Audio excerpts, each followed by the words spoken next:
I was actually that little demo thing that I sent you that I was working on. Yeah, which sounds great, by the way, man. Thank you. Yeah, I had that bass part forever. And I'm just like, I need to record this. I'm like, oh, I should just play guitar on it. Yeah, no, it sounds really, really good. You can tell, though, I'm way better at rhythm guitar than lead guitar. My lead guitar is like, me. It's just pentatonic bullshit. Yeah, but I mean, it fills whatever part you need it to be. So yeah, well, it's just finding someone to play lead guitar is what I would like, because I can play rhythm guitar okay. Like, right. I'm not as good as an actual rhythm guitarist, but. I was gonna say, speaking of lead guitar, I've been on like this entire week, and I can't explain it. Is ZZ Top, like just nonstop. Like came out of nowhere. I gotta send you a YouTube video that it's Premier Guitar on YouTube. They do these rig rundowns.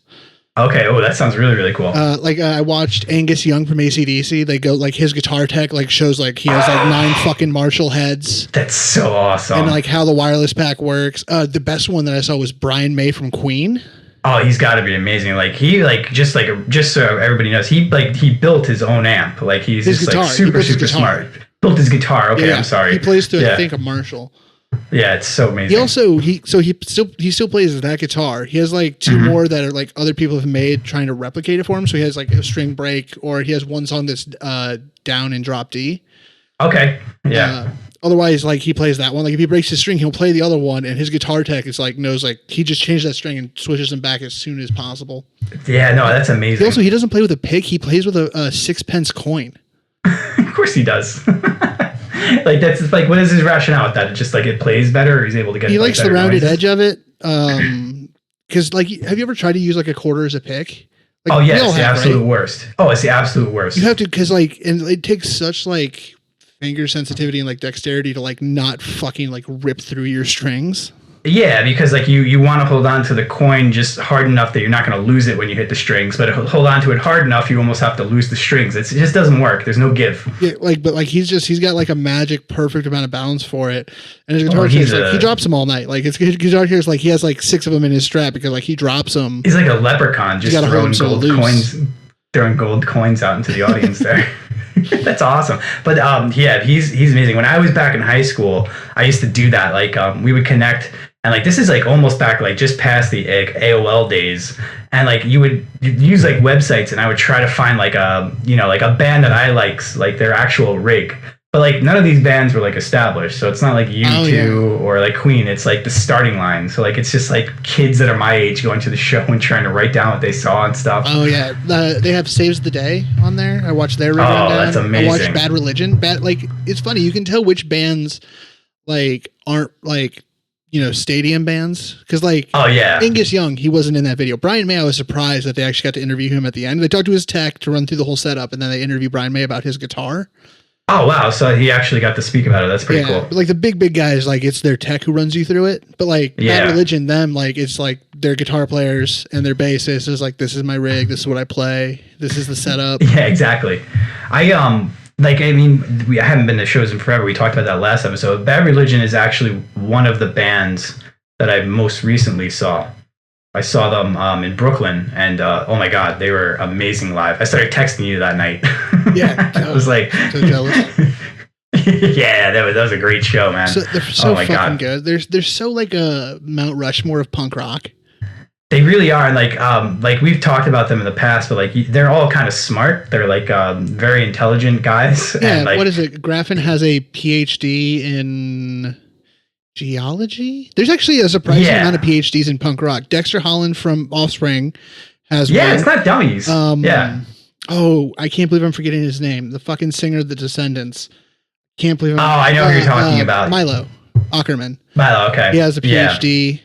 Like, there's a surprising amount of like high fucking degrees in punk rock. Even NOFX, his guitarist, like he didn't go to school, but he went to like Berkeley, which is like a medical school for musicians, and he has like a high degree in that too. You can tell. He went to Berkeley in Boston, like Berkeley School of Music. Yeah, I'm pretty sure he went there. Like that's like, but I was actually at school. Yeah, like I want to talk about NOFX in a minute again, but I was just watching a live performance of them, and like he's like super intelligent. Like just like like he can like all those like voices you hear on the album and the characters. I didn't realize like that's El Jefe, and like he can do them live. Like some of the songs he's like singing in like multiple characters and multiple tones. Like he'll swing from like a stern cop and then over to like a drunk Mexican and then back to like a stern cop, and you're like, this like that you have to be so smart to be able to do that type of stuff. Like that's like high intelligence. Oh, you had to be able to like do the harmonies and stuff right off the yeah, just his musical theory and everything, and he's switching instruments, and it's just like, man, it's incredible. Trumpet. Yeah, it's just that it's really funny because like when you think of punk, like you just think of like 3 simple chords, but like all these people that did well in it, they either were really gifted business wise, or they're like super high IQ. Yeah, but about every like really good band has at least one guy who fucking knows his music theory. Yeah, you have to be grounded that. You always need like the good drummer, the guy that's like your solid rock, and then there has to be at least one guy in the band that knows what he's doing. Right, who actually knows like it's also a balance though, because like music theory, when you really get into it, you start getting into like really complex chord progressions, like fucking like, oh, this is an altered dominant with a flat 9 and you start doing like, this is a backdoor resolution. It's something that kind of borrowed from, Miles Davis. You get into like really deep stuff, but then you have to be like, well, this is still pop punk. So we're still going to use like one of 6 chord progressions. Yeah, exactly. We still have to play by the same rules. The little stuff there. Oh yeah, like the seasoning that we're going to add into the pizza like, is going to make it stand out. It's so cool. Oh, I have to throw this in before I forget. Last episode when I was talking about ear training and intervals, I listening back to like do the edit, quote unquote, where really I just threw in some clips. And you did good work though, man. It sounds great. Yeah, it's way better than what I used to do. I used to do over 2,000 cuts to every episode. Like I wouldn't leave a breath in. Yeah, you were like really engineering them, so it was a lot of work. Yeah, and I'm like, oh, I have a kid. I'm not doing that. And also, it didn't make anything better because everything that was in those episodes we would have had anyway. Yeah, no, exactly. And the way we're going to do it now is like when we do like those deep dive episodes, we're going to do them like once a month, so we have time to plan it out and all that. It's not going to be weekly, which is insane. Really quick though, ear training. I said that Jaws was a minor third. It is not. It's a minor second. And every time I listened to the episode and I heard me say that, I'm like, you said that wrong. It's a minor second. It's a half. We're gonna have to issues. Yeah, we're still gonna have to start issuing like apologies and. I almost went back and added a little clip to the end of the episode, like a correction thing, and I was like, you should have. If anyone's trying to learn music theory from me, like, don't. No, I mean, I know exactly how it is. Like, I'm the exact same way. Like, if I make like a little mistake like that, it's gonna drive me nuts like all week. I'm like, ugh. Right? ZZ Top, you were talking about them and then we got distracted. Yeah. Sorry. No, I mean, I just like randomly, just a random Spotify, and like I just started listening, and man, they are amazing. Like we were kind of talking this week, and I was, texting you a little bit about them, but just like the riffs, and like they can just take like 3 little diddlies and make like a 5-minute song out of it with just a guy that's like grunting behind it with like 2 catchphrases, and it's incredible. It's like hypnotizing. Oh yeah, like, and they're so, and all that's not played to a click. That's all like, especially those if that they didn't have click, they didn't have Pro Tools. Like that was all to tape.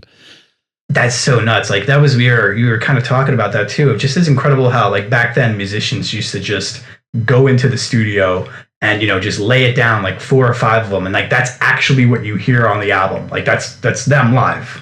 Yeah, there's no hiding thing, like overdubbing and like tracks and stuff like that wasn't until I think the 70s or maybe the late 60s. But you had to have money. Yeah, because like even like now, like I remember like when we were recording and this is like, low to medium level recording, like it's so broken up. Like it's still like you play it, but like you would build out a song from like just like little bits and pieces from drums, and like it, when it all comes together, it sounds like it's one performance. But like it's so different. It's almost now when I watch you show me these YouTube bands or like just somebody on YouTube that has a channel. Yeah, but like they all sit down and they sit in one room, and it's literally like the the 1960s again. Yeah, it's one take. Great musicians. Yeah, it's so funny because like they're not actually musicians. They're playing like other bands stuff, but they're actually musicians. It's like it's almost annoying. Pamplemousse just has their own albums too, their own like original stuff. Oh, I bet. Yeah. If I'm going to send you something, I'm going to send that Red Hot Chili Peppers All-Star mashup, because literally I heard "Can't Stop" the other day on the radio. And when when the Red Hot Chili Peppers lyrics started coming in, like my brain was like, that's wrong. Yeah, like it doesn't make any sense. Because the other one fits so fucking good. Yeah, no, it was so cool. Basically, Aaron just randomly sent me over a video and it's a YouTube channel, music YouTube channel, and they're playing the Red Hot Chili Peppers, so it's really like funky, and it's, you know, what song was it?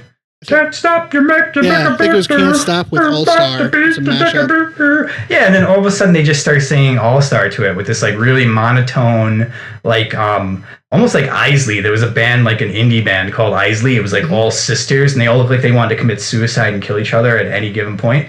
It was like literally like she looks like she was an Isley. And I love your like one line descriptions of like the like the not the look, the like not the marketing, but you know what I mean, like the like just whatever of the band. You know what I mean? The hot take, my quick, yeah. You're like distilled down to like 100 proof, just simple. Like they all look like they want to commit suicide. I'm like, oh, okay, cool. Yep, that describes. I get that look. Yeah, nobody else ever saw that, but it makes sense. No, but like I don't know. I've always been weird with bands like that too. Like I remember like I didn't like the Format for a while because it was only 2 of them and they had mustaches. And for me, like that was just enough to not listen to them. Now they're one of my favorite bands of like all time, but for a while there, it wasn't going to happen. You are the walking embodiment of Video Killed the Radio Star. You're like, oh, I don't like his hair. I've grown though. I've definitely grown a lot. Okay. Oh yeah. Well, that's because you were in a band that was popular and I was just a punk kid who didn't give a fuck. I was like, the more you dislike me, the better I think I'm doing. It was so funny because like all week we kind of like will just talk and like Aaron will just send me like a random video. I'm trying to get you addicted to YouTube the way I am. You are, and you're going to. Like that's what I freaking hate because like I'm like addicted to Reddit now. I'm like starting to look up stuff on my own. But he'll just send me this, and they're always incredible. It's like the best. Like you could almost have like if you had like blogs, if they were still popular, you could have a blog of just Aaron's picks, and like you would have a following. Like curation. But yeah, Aaron's curation. Like Aaron's goop, his version of that. This is my vagina, and it's a new candle that comes out. Here, you put this rock in it, and all of a sudden it makes your cancer go away. But he sends me this. That was good. He sends me. I'm not even gonna explain the joke to people that didn't get it. That was very good. So he deep layers. So he sends me this video, and it's basically the mandolinist, right? Am I saying that right? Mandolinist? Is that how you say that? Yeah, he's a studio guitarist who also plays mandolin. Yeah, Tim Pierce. Yeah, Tim Pierce. And you know who he kind of looks like? And it just came to me, and I would have told you before. He kind of looks like the hitman from Breaking Bad. I never saw Breaking Bad. Okay, well, there's like, and you had mentioned it that he's a very, very cute, old-looking guy. There is a hitman in Breaking Bad that like he works as like a gatekeeper. He's just the guy that sits at a security gate, but like in reality, he's this like evil hitman that does all the dirty work. This guy kind of looks like him. Okay. So it's he's a very, very cute-looking guy. And basically, the video is just him talking about how he got asked to come in, and he's basically a session musician. Is that how you would describe him? Yeah, hired gun. Yeah, so somebody that you would hire. So session musician is like, hey, Bon Jovi's recording and they have an accordion and they need the accordion. They don't have an accordion player, so the producer has to call up somebody he knows. He comes in and plays the accordion. This guy comes in, he plays mandolin for the Goo Goo Dolls, and he just lays down like the most iconic parts to Iris. Yeah, because they play Johnny Resnick from Goo Goo Dolls. They play like the demo he brought in of the song. And like you can tell, like it's this thing because like a lot of people get cynical about this, and it actually pisses me off. They're like, "Oh, they don't even play on their own fucking records." I'm like to me, that's just like dismissive because there's like a collaboration thing to it. Like he definitely wrote that song. Like, do you mean like the Goo Goo Dolls don't play on their record? Is that what you mean, or just specifically like bands don't play on their record? People say that shit. Like if you actually watch if you read the comments on that video. It's all people being like, fucking bands don't even play on their own records. It's like, but there's like this beautiful collaboration of like working with these studio guys. Like he brought in the song.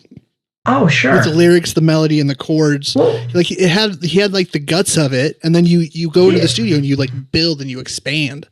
Oh, yeah. You can't just like, I mean, you could. Producers are musically gifted on their own. Like they're already like all-stars. But like you have to have something. You know what I mean? Like the producer can't just write it from scratch every single time, and he's not going to. So like it's you come in with like a hit is a hit. It just needs to get to the record. But some guys can take a song that's beyond catchy and then turn it into something that's just like it will make you cry if you listen to it. And Iris is like one of those. Right. Like even the Beatles. Like everyone's like, yeah, man, the Beatles. But like they had George Martin, their producer, like, yeah, sure, the fifth Beatle. Yeah, like you cannot underestimate how much like the Beatles like the things you love about the Beatles and like the little things that he did as an arranger and as a producer. Because because it's such a specialization. Like being able to write songwriting and musicianship are separate things. You need to be able to play an instrument to write songs, or know how to use like Logic or FL Studio. Like that's your instrument, but like in current music. But like songwriting itself is like, because I've started to write songs and I've never been a like songwriter and I've never sat down and thought about it. Like it's its own muscle. Like you can be the greatest, like even actually it kind of goes both ways. Cause like those super crazy good shred guitars can't play a song that's fun to listen to for the fucking life of them. Yeah, I know exactly what you mean. Like, you can play really fast and like you are like Dragon Force. Dragon Force is fucking boring.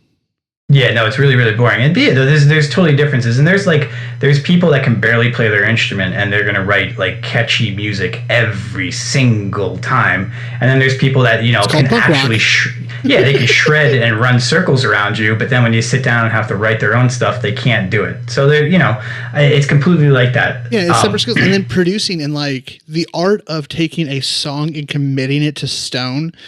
And the layers and the compression and the like ducking things and just mastering a record can take you just as long to be great at as writing a song is. And like you can't be great at everything. No one is. Oh yeah, no, absolutely. And people that are going to be good at mastering are going to be, they can also be musically gifted. They might not be as incredible as the person that wrote the songs, but they're amazing at mastering. It's all specialized parts and techniques. No, but you're completely right. Yeah, it's the whole package.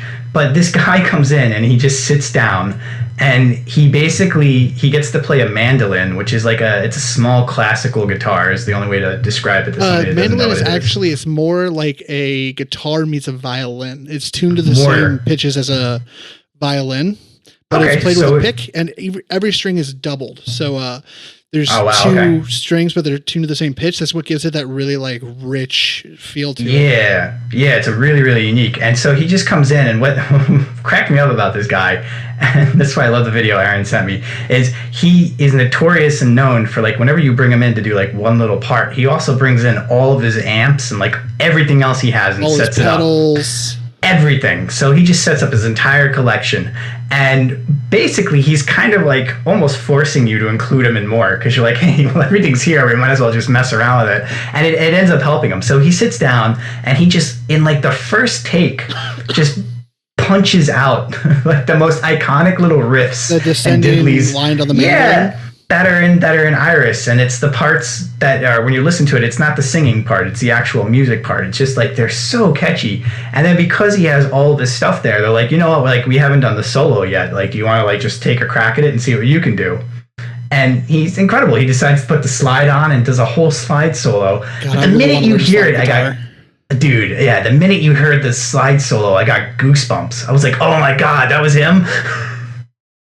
Yeah, and that's the thing is like the way you get into that and like you keep getting work is you come in and either your first idea or at worst your second idea is the right idea. Yeah, it's incredible. Oh, it's so incredible. And just to think like that guy just randomly gets called in. They needed, a specialist that did an instrument that not very many people are good at or available to play. He just happens to be, the guy that they call, and the next thing, he's on a song that's got like 250 million plays on Spotify. It's like, was considered one of the top 100 indie songs in the 90s. It's the most played song on radio since it came out. Yeah, it's absolutely incredible. And like what brings us all back. Imagine the royalties though. God damn that. Like you can just coast. I can't imagine. And like what was funny too is to tie it to what we were talking about before is like I always had the hardest time with the Goo Goo Dolls. Like I just never liked them because there's two of them. Like I don't know what it is about like only two, but it drives me nuts. And then I just I don't like they still have feathered hair. Like I don't like that they're waking up every day and straightening their hair like I used to do and I was 15 years old and was like trying to do an emo swoop. Like I just I can't get around that. And but now I've listened to Iris 50 times this week. Like I'm listening to the Goo Goo Dolls now nonstop. Yeah, and because totally I also get the Goo Goo Dolls especially because they were 90s. So I was a kid and I heard it everywhere, but I also wasn't at the point where I was into my own music yet. Mm-hmm. You didn't have your identity yet. I only listened to whatever CDs my dad had, which was Black Sabbath, Dave Matthews Band. Oh, that's cool. My dad only had Pink Floyd. Like that was it. Pink Floyd, actually, because I remember in second grade, one of the things. Oh, I'm sorry. Go ahead. ELO. ELO was another one. ELO is so good. Mm-hmm. Yeah, it's like what if the Beatles kept going into the 70s with more technology? Like Jeff Lynne shamelessly loves the Beatles. You can hear it come through on the ELO stuff. Oh yeah, 100%. But in second grade, they had this thing of like, well, fill out this thing about yourself so you can, tell. Even though it's all the same kids I've been in school with since kindergarten, because there's literally 28 kids in my class. They'd be like, bring this, take this home, fill it out as homework, bring it back, and write down like your favorite movie and your favorite food and your favorite music. And my dad tried to talk me out of putting my favorite CDs that I was listening to from him, because he didn't want everyone, he didn't want the teacher to think he was a stoner, because he was totally a super stoner. I found that out when I went into DARE, and he's like, hey, I know drugs are bad, but also don't be a narc. Basically a true conversation we had. That's awesome. But anyway, in second grade, he was like, can you put something else? I'm like, why? He's like, because these aren't appropriate bands for you. I'm like, it's just Pink Floyd and Dave Matthews Band. Not knowing that, of course, every adult who reads that's going to be like, oh yeah, your dad smokes weed. Yeah, exactly. Your dad likes to throw down the doobies. That's funny, man. Yeah, but that's all I ever listened to. Bob Marley and the Wailers was, I was like, okay, what about Bob Marley? Because we had the Legends box set. Yeah. And my dad's like, no.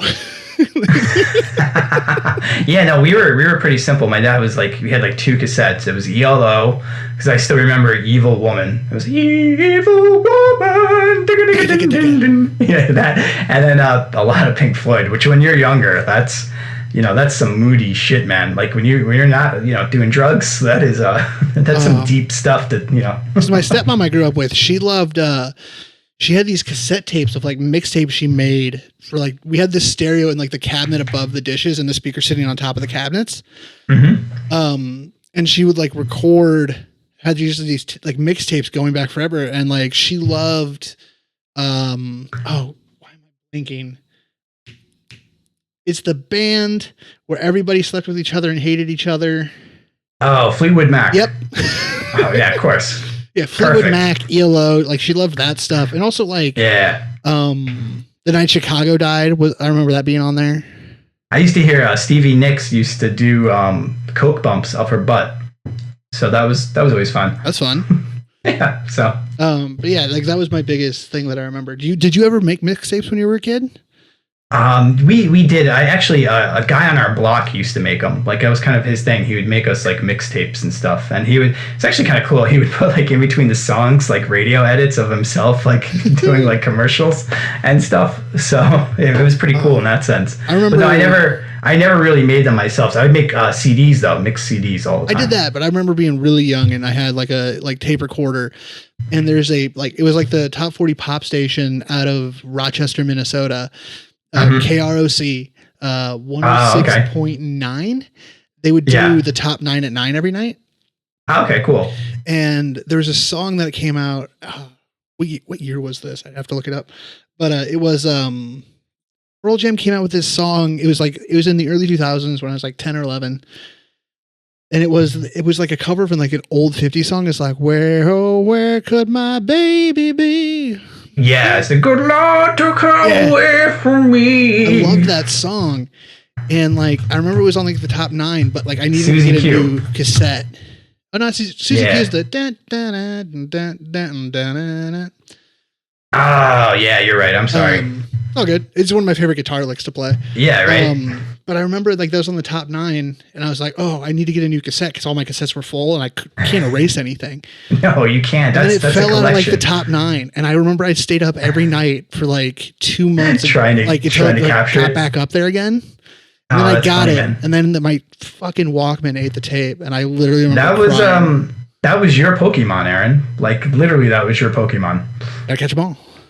Yeah, you literally had to track it down and catch it. Just walking back and forth through the same fucking patch of grass of I know there's a 5% chance for a Pikachu here. Stop fucking with me. That's hilarious, man. And then what were we talking about before we went off on this? No, the Iris and the producer. Oh yeah. Yeah, who was the producer there that actually did the song with them? Rob Cavallo, who got his start. His second album he ever produced was Dookie by Green Day. Yeah, he's basically Green Day's, fifth member is the way to learn. Not fifth member, fourth member is how to look at them almost, right? He produced them and then he in the I think late 90s, he by that time he worked his way up and became the president of Warner Brothers. Yeah, that's so insane.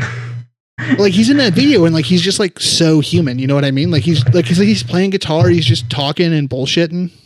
Oh, it's completely mind-boggling to me because you'll see him and you have to remind yourself this guy has produced some of the biggest albums out there, especially pop punk, just some crazy he's got Dookie, American Idiot, he's got My Chemical Romance, Black Parade, we'll have to do Dookie at some point because honestly everything stems from that.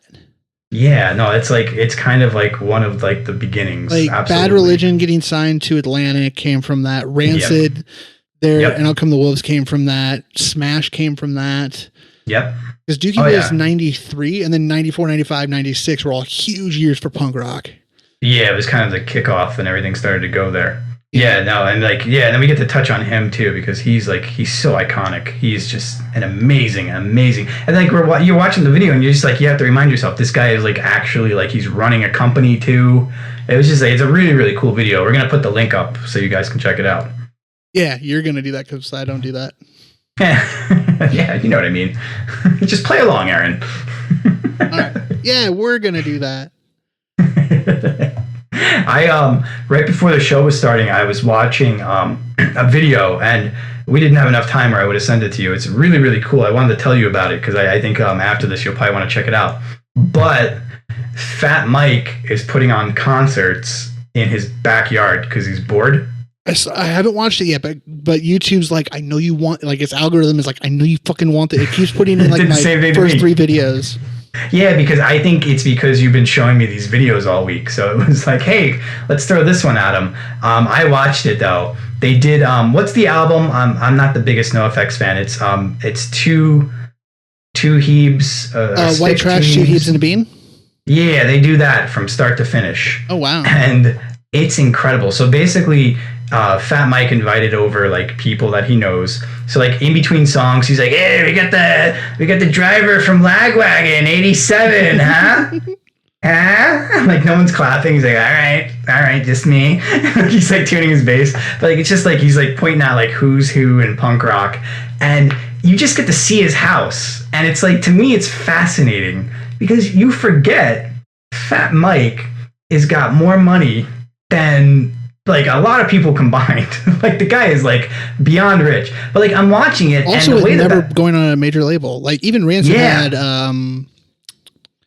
Indestructible that came out on Warner Brothers. They had one major label album. Yeah, I completely get it. Yeah, exactly. And so he's got a stage set up in his backyard, and you know what it reminded me of? It reminded me of when you would see bands back when you're 12 and 13, and you're you want to perform for somebody, but you got nobody, so you just set up a stage on your driveway, and then you hope people are walking by. It looked like that. I'm from Iowa. We played next to the barn. I can find pictures of this. That's right, man. I don't know where you would go to play over there, man. Yeah, next to the barn. Next to the barn, playing for the sheep. Yeah, a bunch of fucking angry Christian kids who don't know how to feel. Is that where Slipknot got together? Was that a bigger barn for Slipknot? How does that work? Yeah, I imagine they command a bigger barn than Liddell did. I heard that Slipknot only had to start wearing the masks after they got signed, and it's because they're from Iowa. Really? I wouldn't be surprised. Yeah, they were we're gonna have to cover this up, boys.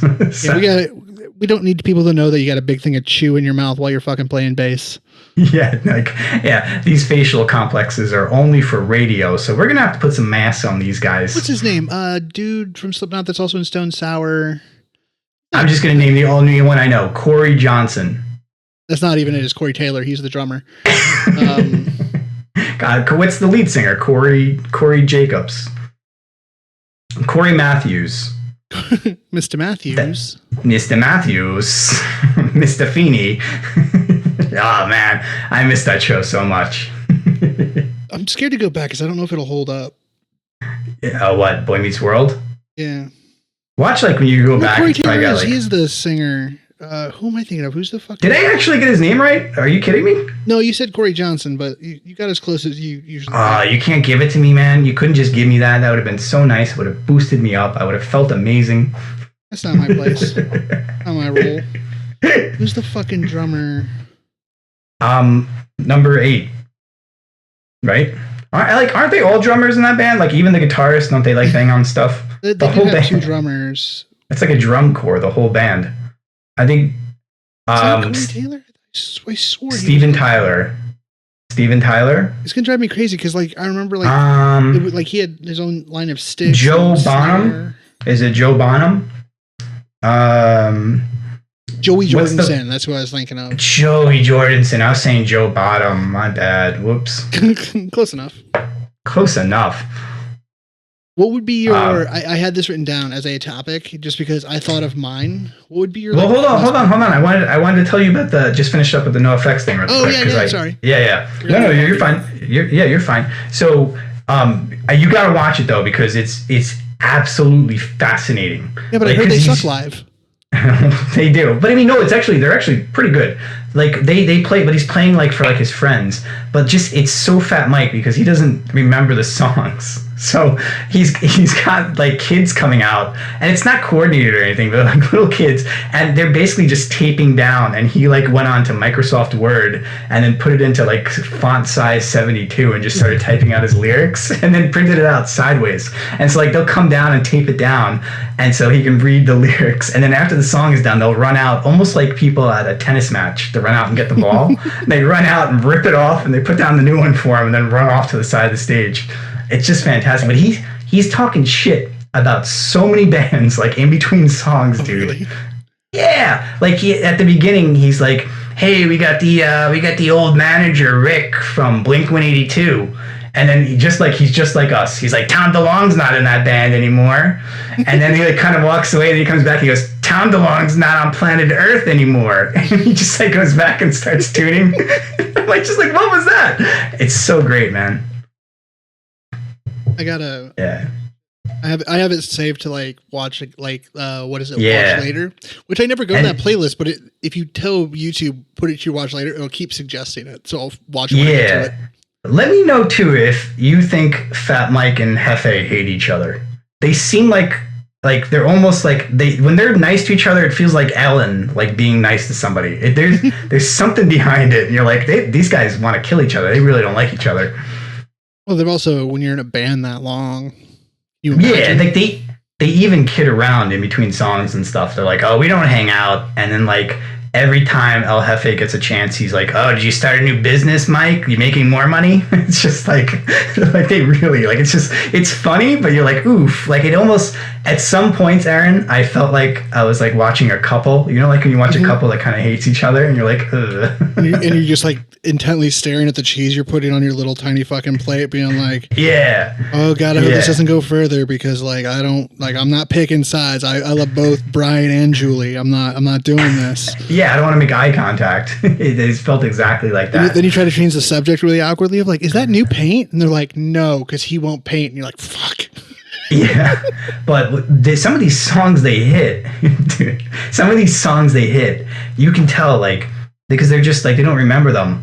And even at one point, Fat Mike's like, the only thing that matters is like the drummer is good. That's it. Mm-hmm. He's like, if the drummer is good, he's like, none of this matters as long as we all start and stop at the same time. Punk rock. And it's just like it's literally like everything we preach. Yeah, dude, Smelly is like he's in a fucking I can't remember his real name. That's all they ever call him. He's great. Did you watch The Decline, that live with a symphony thing I told you about? No, I still haven't watched it yet, so it's on my agenda. Listen to The Decline, the album cut first. Okay. Because then you'll really pick up on how amazing the one they did with an orchestra is. Oh, I can't imagine. For those who don't know, NOFX, they have a song called The Decline. It's like 23 minutes. Yeah. It's like a fucking like mini play with different parts and motifs that keep coming back up. Isn't it the whole album? Is just the one song? Yeah, it's an EP, yeah. Yeah, that's so cool to do. They're so clever, man. I never realized they recorded at Red Rocks. They did a version with a live orchestra on stage. That's incredible. It's fucking drummer incredible. Is just because NOFX too. Like they don't just play like they play like twice as fast. Like their drummer's like fucking insane, and he does it live, and he does it without. He doesn't even sweat. He's just like playing. Yeah, no. I was so impressed with them. I was really so impressed with them, and like even like the stuff on the album, because like I really do know that album well. I've listened to it, and it's a great album.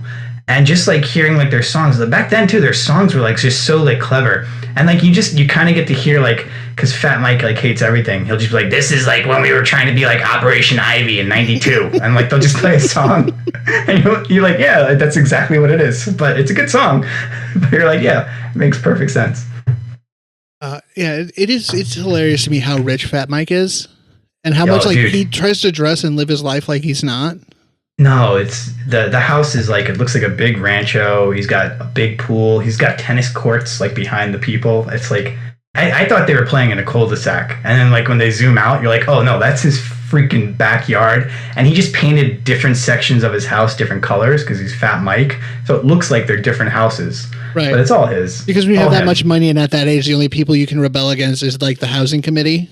Yeah, exactly. Homeowners Association. That's your only fight left. It's hilarious. I'll have cars in my garage. Fuck you, I'm punk rock.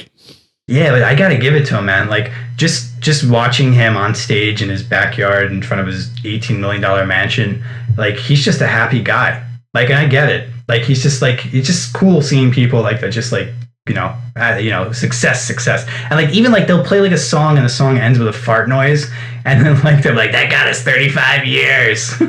It's just so awesome, man. They're like stand-up comics that can play instruments. Yeah, but they're not good at either. Yeah, exactly, which makes it even better. There's a common theory that every musician wishes they were a comic, and every comedian wishes they were a rock star.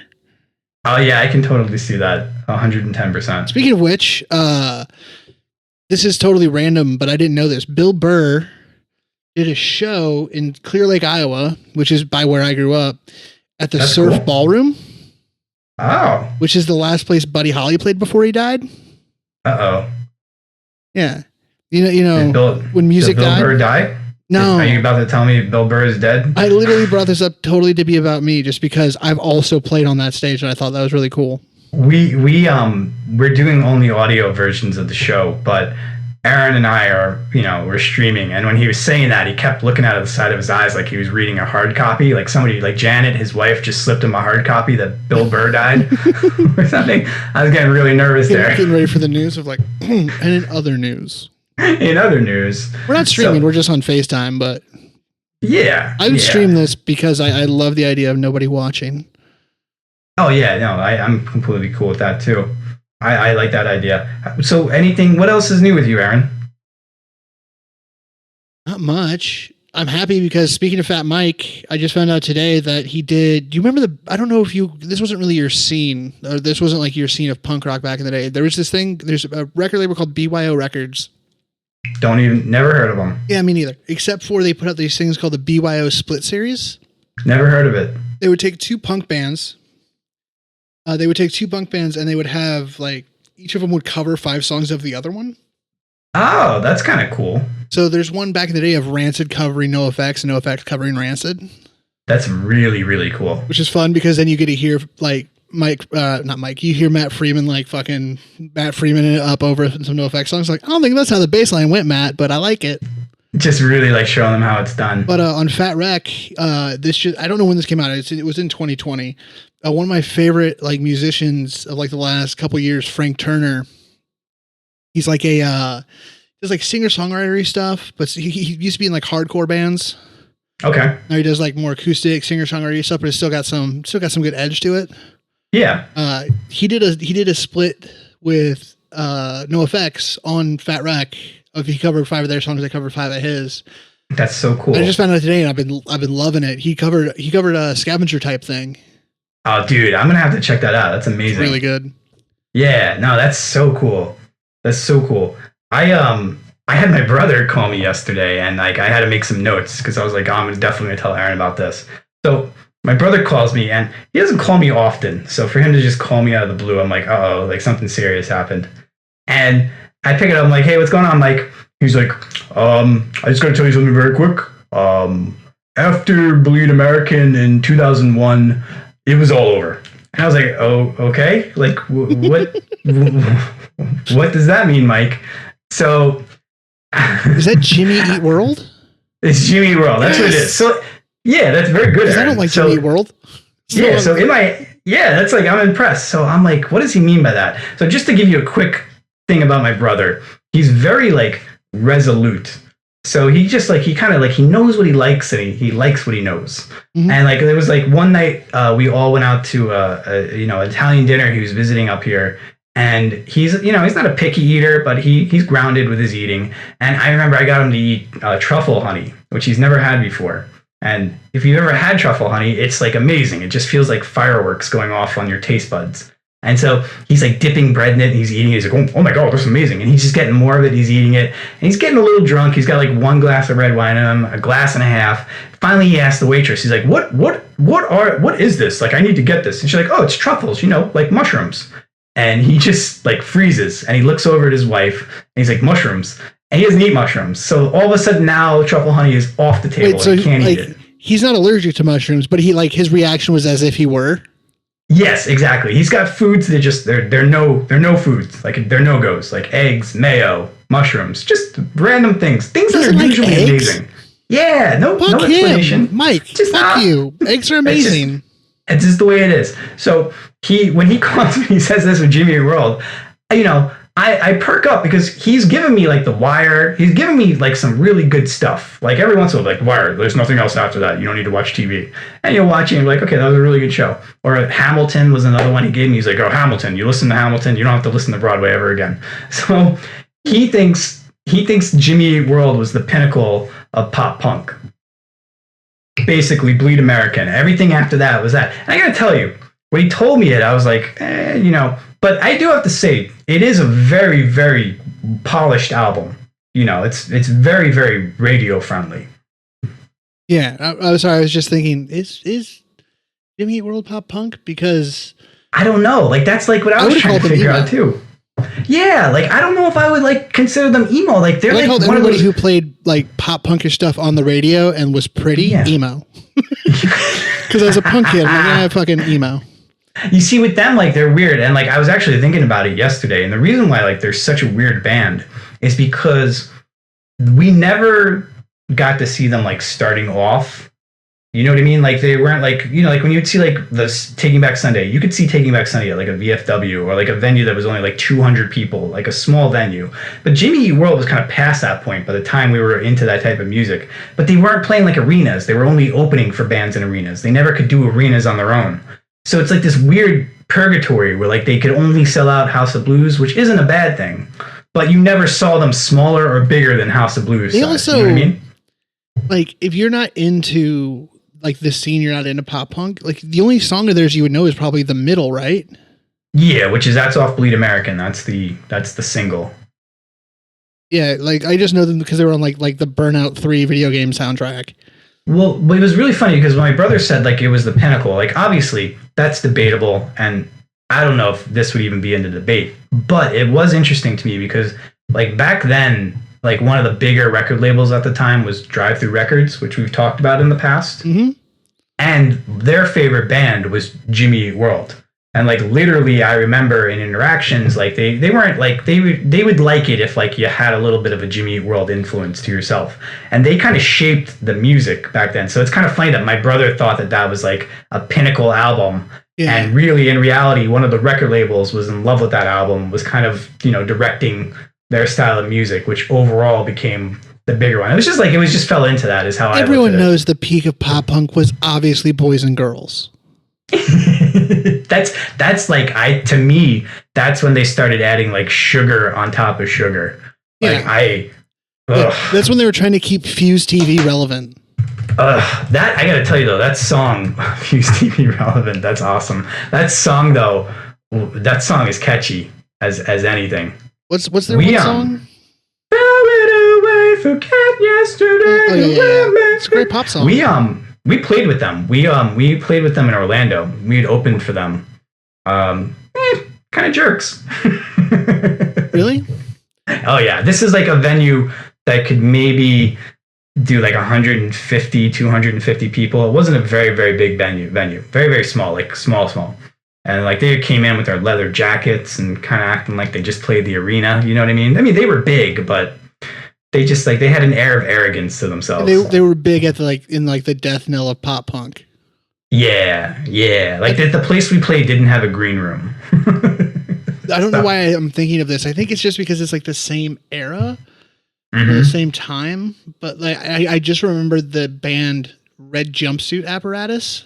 Yeah, they were from Jacksonville. We know them well. Oh, really? Like literally like my hometown. They had that one song that was really good. Do you feel like a man? Like a man. Yeah, they were like a Christian rock. They were interesting. They weirdly enough always felt like Rob Thomas from Matchbox 20 wrote a pop punk song and sold it to a pop punk band. Do you the hook in that song? Man? Yeah. I don't know if I'm a little bit angry now, but I'm a little bit ghost. It reminds me of like, I'll push you around. Yes, I will. Yes, I will. Yeah. Yeah, he's got the kind of the same melody to it with that. Yeah, no, I can totally see what you're talking about. They were a band that was like weird because like we were really well known in their area of Florida, Jacksonville. Like that was kind of like our base away from our hometown because it was like the biggest city. We could draw really well there. They came out of that city, but we never crossed paths because like they were like in the Christian scene and like literally like we couldn't play certain venues because like we didn't have a pastor like write a letter saying like we were like good God-fearing Christians and like be allowed in. Like so like we never even heathens. I've been saying it for years. But like how crazy is that? Like this is all coming back to me right now. Like they were literally like venues. Like I just remember it because like we would like have like shows and like our shows would be like half filled or 3/4 filled. And then the Christian shows would end because they ended earlier and all those kids would come running over to our venue and then the show would pack out like right before we went on, but it was like so segregated, right? Because they had to go to the Christian show to tell their parents where they are, and then they're like, "That's hilarious." Well, the show went long because we decided to read Matthew 5:25, which is the only Bible verse I know off the top of my head because it's the one about masturbation. That's funny, man. I do have to say though, we got to play a church once in Jacksonville.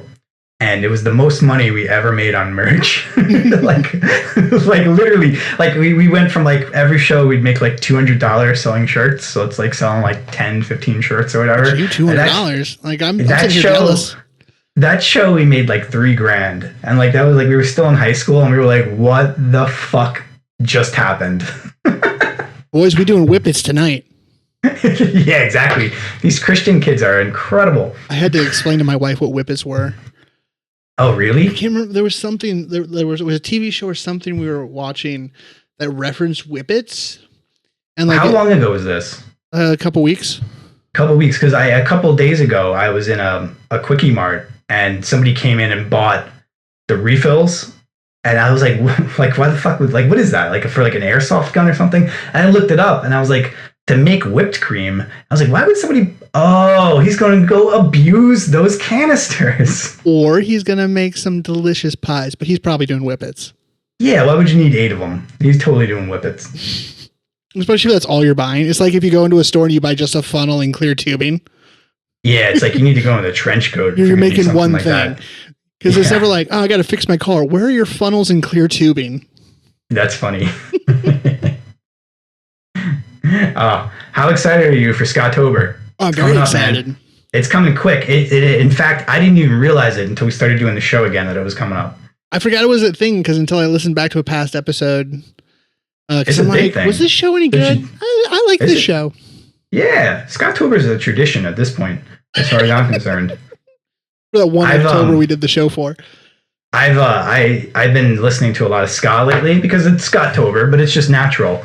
But I just made a couple of like hearts, but I've been listening to Less Than Jake, Mighty Mighty Boss Stones, the Aquabats, which are, you ever heard of them? Do you remember them? I've heard of them, but I couldn't. They have. Do they have the song about pizza? I have no idea. They would though. School?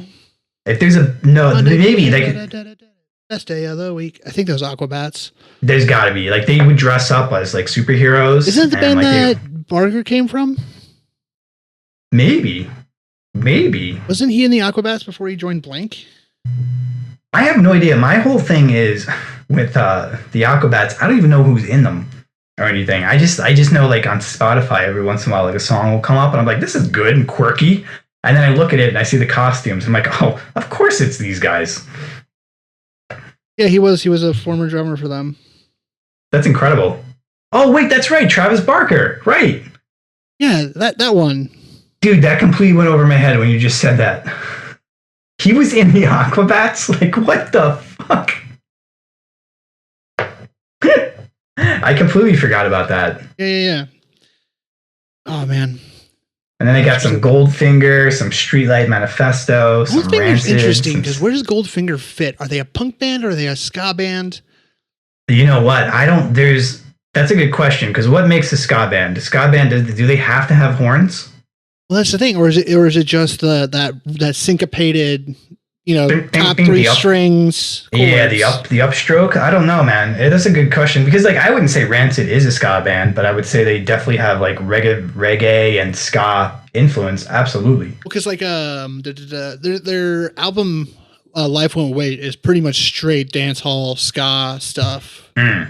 With is that recent or is that older? That was the album that came out right after And Out Come the Wolves. It came out in '98. Okay. That's right when they were hitting all strides. But even Time Bomb is pretty ska on And Out Come the Wolves.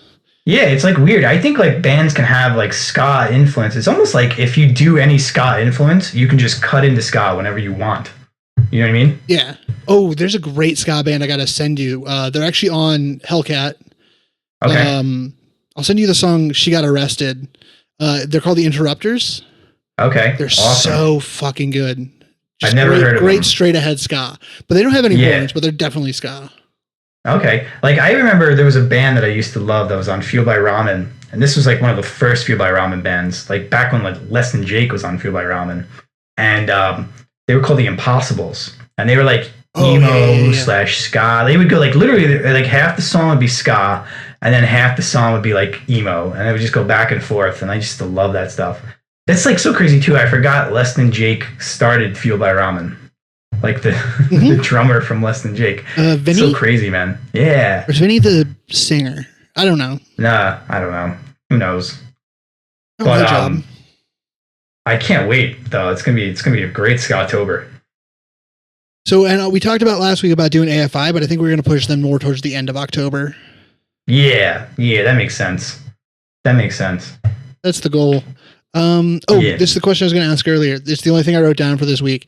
If you were in a crust punk band, what would be your crust punk band name? Or your name?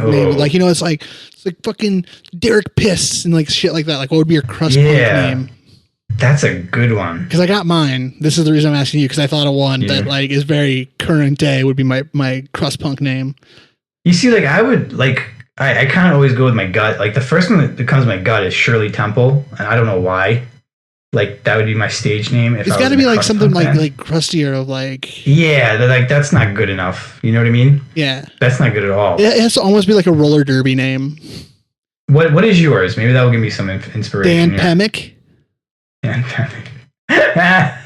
Fucking Dan Pemick on the bass with the fucking shitfish, man. They're so fucking crusty.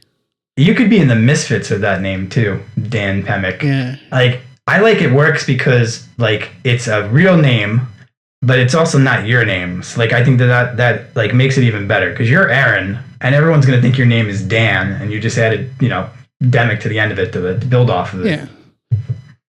Well, also Aaron's a terrible name. Aaron, the name Aaron, just there's no way to say it and sound cool. No, I mean, I think it's a cool name, though. You got the double A's at the beginning there. Yeah, so I get pocket dialed by everybody ever because I'm the first one in their fucking contacts. Not even joking. That literally has happened my entire life.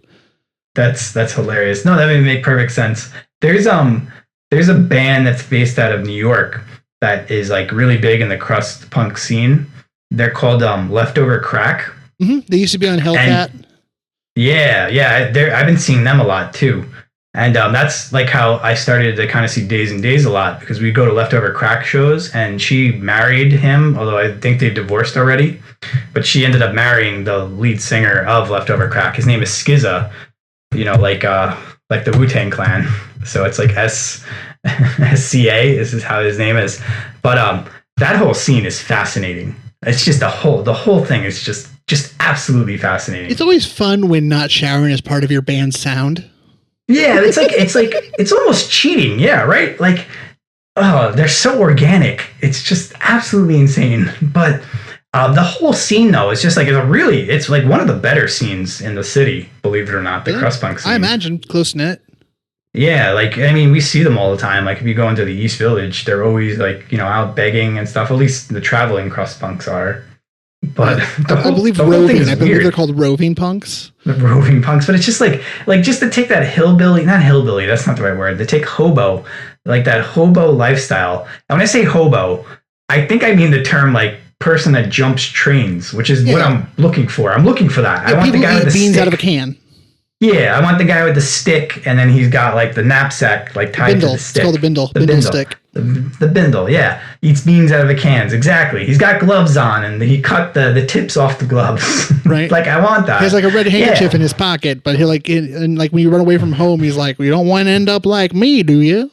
Yeah, and it's almost like, what is it? Do you have to have like a heroin addiction in order to become a crust punk? Is that hand in hand? I think you have to have a heroin addiction and then kick heroin, but not change anything else in your life. I think that's the way to do it. What was the one guy? There was a guy that was like really, really well known in the underground community, and he was like kind of crazy. His name was like Pat the Bunny. You ever heard of that? Sounds familiar, but like I don't. Yeah, because like I got into like the whole crust punk scene like a year ago. Like I actually started to like swap out and listen to other bands. That's what's great with Spotify, I have to tell you. I told you. Yeah, it's like it starts picking stuff out for you, and it's like, yeah, it's really good at that. Especially the Discover Weekly is the best thing in the world. Yeah, it's like it definitely will bring bands that I'm definitely liking that I would never have listened to. It's so good because today it went from, I was listening to my one for this week, and it went from fucking Thelonious Monk, jazz pianist. Oh wow. To what are they called? A Vandal song, which I had already heard before, of course, but. Which Vandal song? It was one of the early ones, like Pizza Tran, or like one of the really early like 80s Vandal songs. Oh wow! Which I don't really listen to much. That just reminded me of something I'm going to bring up after. Yeah, so it went from Thelonious Monk to the Vandals to Dean Martin. To like literally to "Ain't That a Kick in the Head?" And I'm like, and I loved all three. I fucking hearted all three. That's hilarious. Have you seen the new Tony Hawk that came out? No, dude, but I'm so excited. Like, if anything I've ever been good at in life, it was Tony Hawk Pro Skater 2. Well, it came out, man. They redid it. Did you hear about that? I knew they were doing it, but I haven't really been following gaming news. But like, I knew they were doing it. It came out. Activision, right? Activision is the publisher. It was Vicarious Visions was the studio because they used to work on Destiny. Oh yeah, so it came out, and basically it's the same game. They just remastered it and kind of updated it. But I bought it when it came out. It came out like a month ago. I really haven't been playing it that much, but I played it like for a week.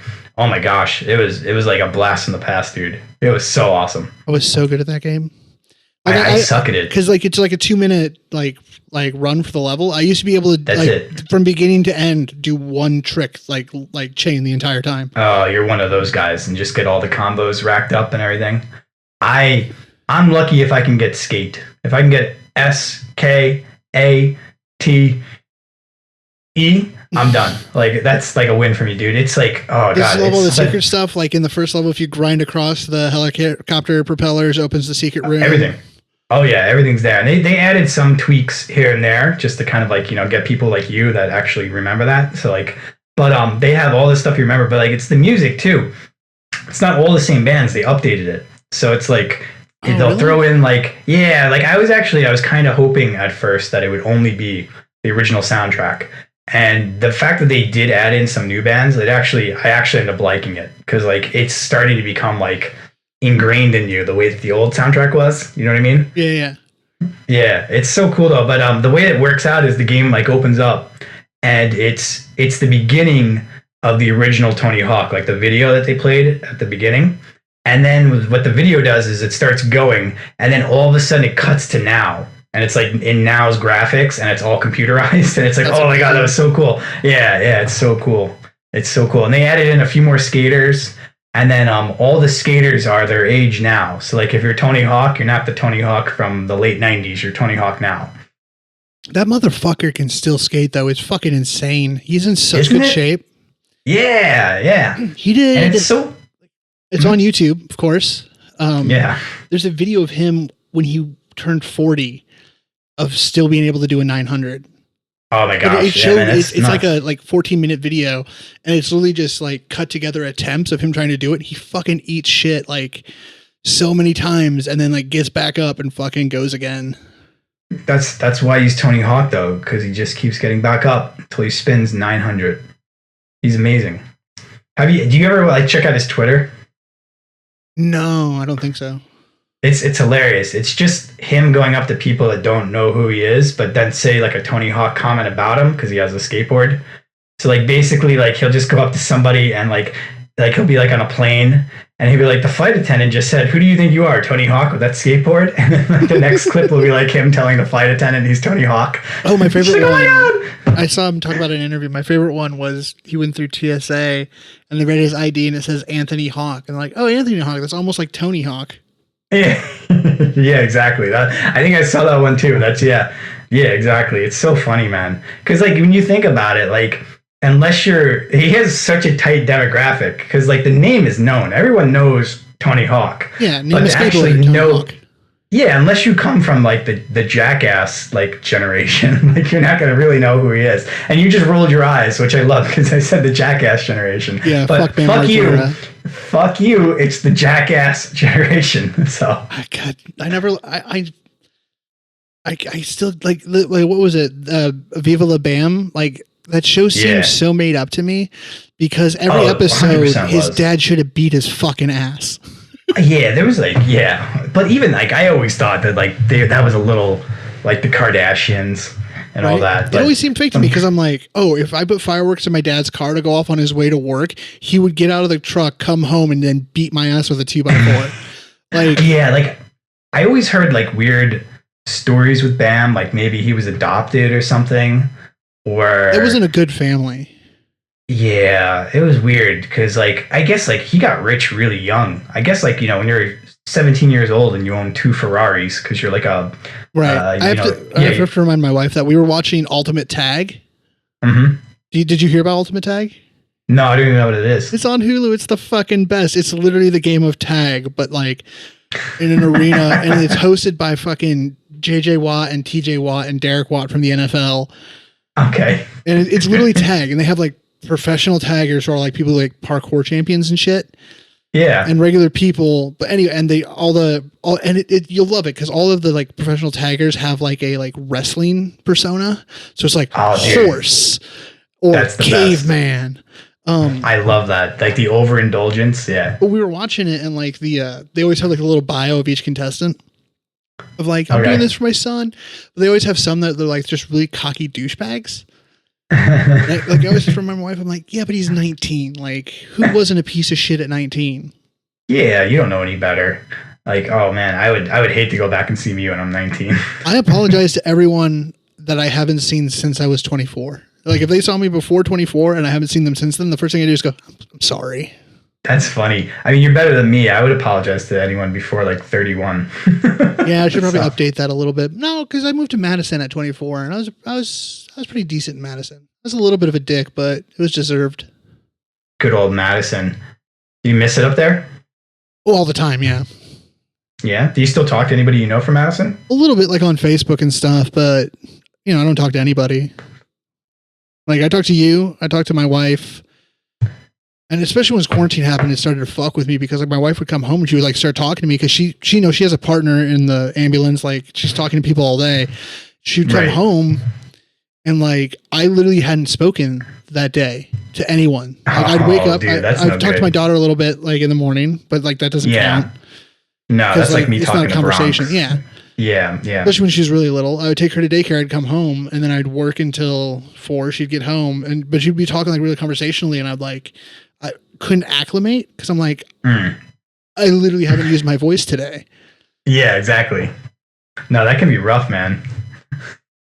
That can be really rough. Especially as someone with social anxiety like I do. Like, it got real bad.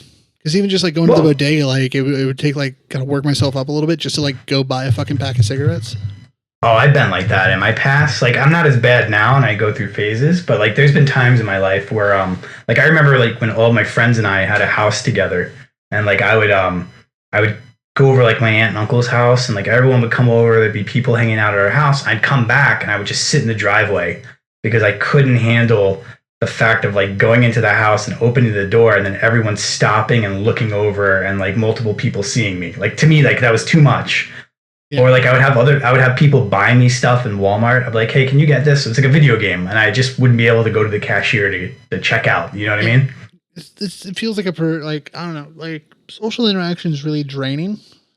Like except for the people it's not. Like I could talk to you all day. It doesn't bother me. Right. I could talk to my wife all day. It doesn't bother me. Cause like there's no like role that I'm playing when I'm with you or when I'm with her. Yeah, it's just natural. And I have friends back in Madison that are the same way, but like, you know, I'm terrible at keeping in touch. I always have been. Like, yeah, I don't even talk to my own family, like, ever. Well, you know, I say, you know, get rid of the family. Who needs them in your life? Oh yeah, absolutely. I'm a firm believer that if someone in your life is toxic, fuck them. Like, I don't care. Like, oh, blood's thicker than water. I'm like, yeah, but if you're a piece of shit, you're a piece of shit. So eat shit and die. Yeah. No, I mean, I think that's anybody when you get older. Like, I still talk to family members, but there's definitely family members that you're like, you know, just because we're family doesn't mean we have to interact or, you know. I'm not even civil. Things. Like, I'll like, if there's someone that like, I'll keep it vague, but between me and my wife, we have a relative who's a fucking stupid fuck. Like anti-vax, vegan, stupid piece of shit. Mm-hmm. Okay. I don't care if she hears this because fuck her.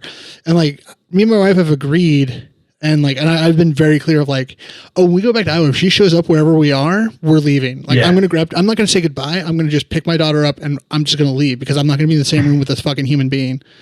Oh man. No, I know what you mean with that. I don't give a shit. I don't fucking care anymore. Yeah. I made it to 30 against everybody's like best odds. I was not to change the subject, but I had one last thing that I wanted to go over. I was going through like some old notes, and like I found like an episode that I think we were gonna do and we just never did it. It was about the top 10 pop punk songs. Does that sound familiar to you? Kinda, yeah. I don't know if we ever recorded it though. No, we didn't. I know we did the covers episode that nobody liked. Right. Well, no, that one was good. I think. I loved it. It just like download wise, it's the least downloaded. Ah, well, people will learn to like it. That's not true. Our backstory episodes that we put up at the beginning for some dumb reason were like those are the least listened to. Then King of Covers, then Short Songs for Short People. Short Songs for Short People. I like that episode. Then Yellow Card. Weirdly enough, NOFX was really listened to. Card. Yeah, we were way too nice to them. I don't have a problem with them, like because we don't like we used to have that. Remember, we used to have a disclaimer at the beginning of the episodes. Yeah, like, we were like so stupid. Well, it's like if you like Yellow Card, that's fine. Why would you give a fuck what two fucking doofuses on a podcast think about your favorite band? Exactly. I think back then too, like the podcasting wasn't as prevalent, even though like it seems crazy 3 years ago. So like we were so nervous that like we were going to be taken too seriously. Well, I think we were also trying to position ourselves to be like taken seriously. Like we were trying to be like real, like a real review podcast. You're so stupid. Like, you want to hear what our top 10 were? Sure. Let's see if I still agree. So we broke it down into two categories. So we had John's top 5 and we had Aaron's top 5. Okay. So we were going to talk about some other things in the episode, like some questions are going to be like, what makes a pop punk song? Like we were going to talk about that. We were going to go with how do we go from pop punk song to pop punk song? So basically just like how does a band go from like this style on an album to the next style on an album? We were also going to say like in order for something to be considered pop punk, you kind of have to be able to play it within 2 weeks of learning guitar. I don't know why that's a note in there. That's fair. It reminds me of really quick, this thing that like I've heard is like a good measure for songwriting. Yeah. That for a song to be a good song, it has to be able to be boiled down that someone could play it at a campfire with an acoustic guitar. Oh yeah, I think that's a pretty good metric. Pretty good way. Yeah, like if you can't pull the weight with just the vocals and the guitar, which also serves as the percussion because of the acoustic and just like the chords underneath the melody. Yeah, yeah. So we had my number 5, and I was either doing God knows what or this is a joke, but I have Skater Boy from Avril Lavigne. So good song. Good song, but I don't think it's pop punk. I would call it pop punk. I would call it more like the manufactured side, but like I love it. Yeah, I think maybe the argument I was going to make is that it is pop punk. I have no idea. But your number 5 was Girl All the Bad Guys Want for Bowling for Soup. Yeah. Yeah, that like pure pop punk. Bowling for Soup is so fucking good. Which, how crazy is it that guy died? Who? The lead singer for Bowling for Soup. Oh, no. Not the lead singer, the lead songwriter, the bassist. I didn't know that. I'm really sad now. He passed away from COVID like 2 months ago. Fuck. Dude, Bowling for Soup is... Yeah, like, I used to listen to, like, their actual full albums. Right. They did Stacy's Mom, right? No, that's Fountain of Wayne. Oh, wait. I know he died. Wait. Adam... I totally confused the two bands. Adam Schlesinger. Schlesinger. I guess like those are two pretty poppy bands, so I could see you conflating the two because like their prominence or like their big hits. Because like I'm an idiot. Stacy's Mom was also like all over the airwaves at the same time as 1985 by Bowling for Soup. Yeah. So that would make sense. He also Adam Schlesinger though, like he goes way back because like Fountains of Wayne goes back to like the 90s and shit. Like they were part of like the post grunge pop rock. Yeah, I never realized with them. Unfortunately, he did all the music for Crazy Ex-Girlfriend, which was a Crazy Ex-Girlfriend TV show musical every week with new songs. They wrote for Scrubs quite a bit too. I didn't realize that. Oh yeah, like he was actually a great songwriter. It was a huge loss. Yeah, basically when you saw the show Scrubs, whenever they did a scene that was like a musical or like a vision in JD's head that was like all like that, they brought in them to actually work out the music for them and everything. Yeah. So crazy. Yeah, I feel stupid I confused him. Girl, all the bad guys want. My number 4 was Dear Maria, Count Me In from All Time Low. Yeah. Which I think that's a pretty pop punky song. No, I agree. I never liked my drummer used to love All Time Low. And to me they were the ultimate fucking backwards hat, like the snapback fucking I was never into them too. To me, they were always in like the really polished part of the scene. Like, you know what I mean? Like the kids that like really hung out at the mall and stuff. Like it just like really wasn't my thing. But I think that song is really, really good. That song is incredible. I just have the reaction to like my drummer Benton loving them. So anytime you mention All Time Low, I just go, ugh. You have number 4. I'm just going to give you the band. Let's see if you can guess the song. The band is Fall Out Boy. Oh. I'm trying to think. Did I go with like Sugar We're Going Down, like the big one, or did I go with what I think is their biggest like early contribution, which would have been Grand Theft Autumn? You're close. You went with Saturday, so you went for the early contribution. Yeah. God, that's such Dead on Arrival. If we cover Fall Out Boy, we have to do Dead on Arrival. From Under the Cork Tree is great, but like Dead on Arrival is such a good fucking album. Dead on Arrival is such a special part to my heart. What we used to do is every tour that we went on, whenever we got back across the Florida state line, we would put on that album. And by the time it was done, we were home. And it became like almost like our fight anthem. It's like we were just out on the road for 3 weeks. You got like an hour and 15 minutes left, and like that's it. And like we put it on, and so like I can listen to that album today, and like I would start to have like crazy memories. Yeah. Oh, it's so good. That band, it was so good. And that drummer, just, like, Andy Hurley, is such an underrated drummer. He's like a death metal drummer too, right? And he just like fell in. He has this like nuance because like.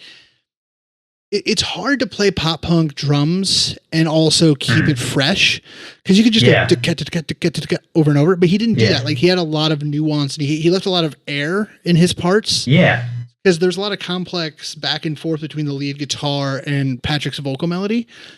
Okay, there's a lot of play back and forth, so the drums had a lot of space in them, but it still drove it forward, which is a really hard balance to like maintain.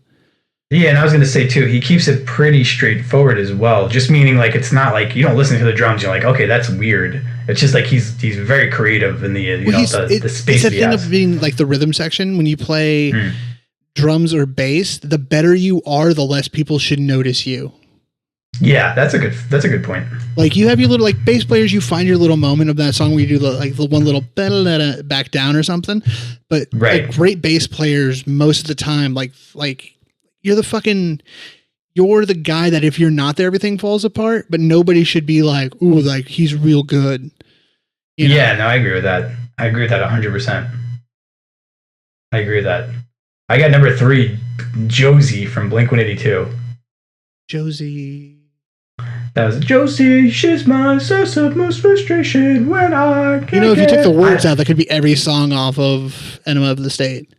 Well, I think that's why I did it. Yeah, I think I was like, this is like when they found their Enema of the State sound, and then they just made an entire album from this one song.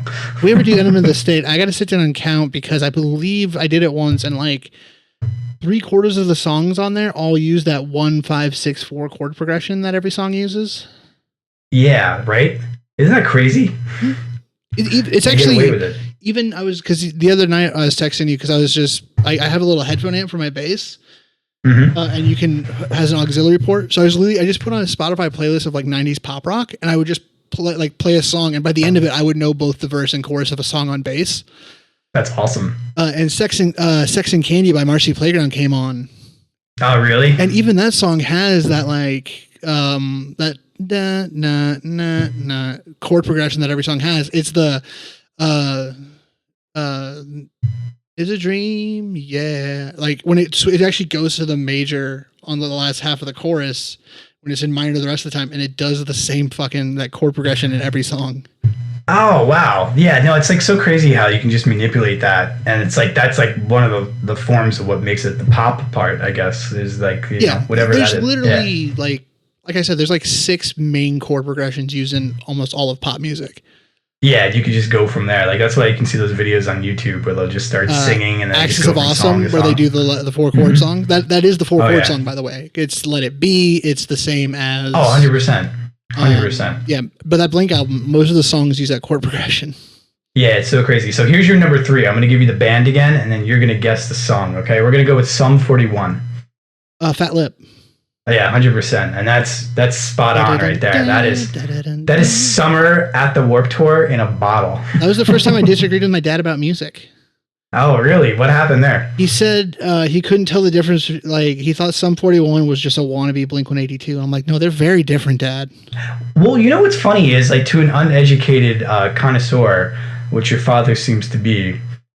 That is a way to look at it, but I agree with you. They're so different. Yeah, because he was the reason I got into punk. Like he had the Hellcat compilation, Give 'Em the Boot, which was like their roster compilation every year. Oh yeah, yeah. And it was Give 'Em the Boot Volume 2, and the first track is by Rancid, and it's their cover of this old English punk band Sham 69 song, If the Kids Are United.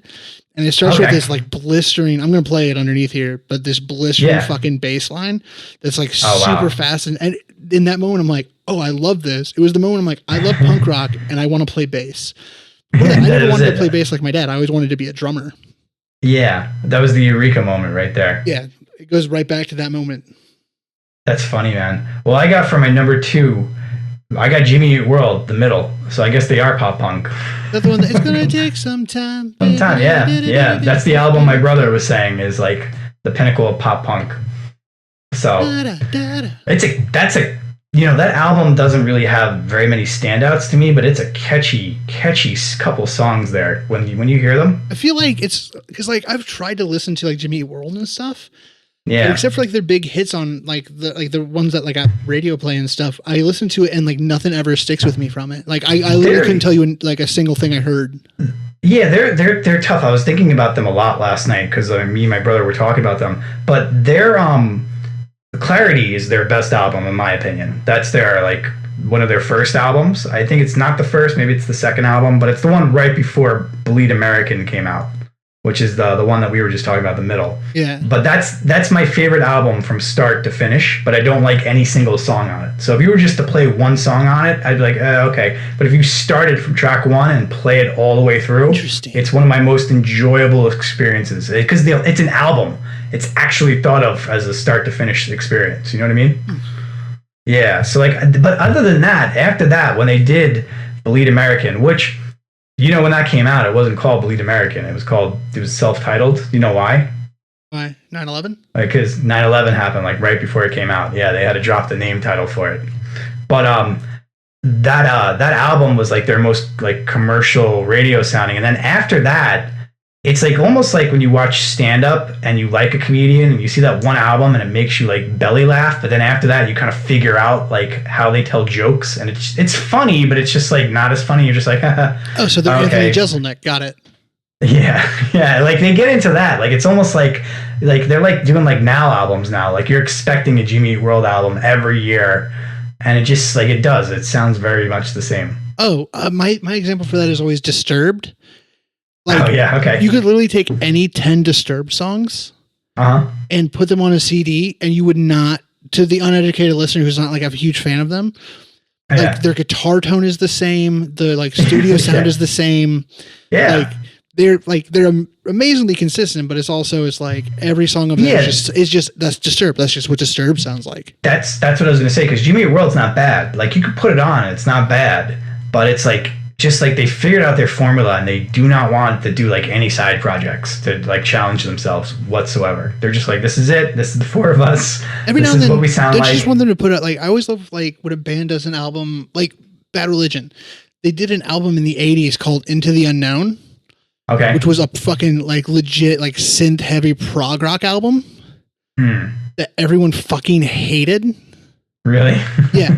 And I for the longest time, it wasn't in print. Epitaph, because Brett, wow, he was in Bad Religion. He had the rights to print it. They just never reprinted that album. You can find it. You can find it online on torrents and shit. But but everyone hated it. But I kind of love it when a band just has that one album. Yeah, no, I completely know what you mean. This the off ball. My favorite thing is because they had Into the Unknown, which is their weird prog rock album, very Rush, synthy. And their next album after that was right back to usual Bad Religion stuff, and it's called Back to the Known. Back to the Known. That's really funny. So they were acknowledging they know what they were doing. Yeah, they're yeah, we get it. You didn't like that. Yeah, we won't do that again. We're really sorry about that. So your number 2 is Motion City Soundtrack.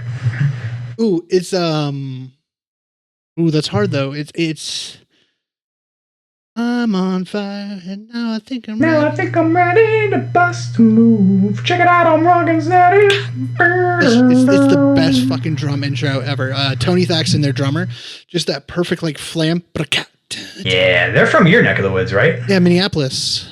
Yeah, I remember. What's that song called? The future freaks me out.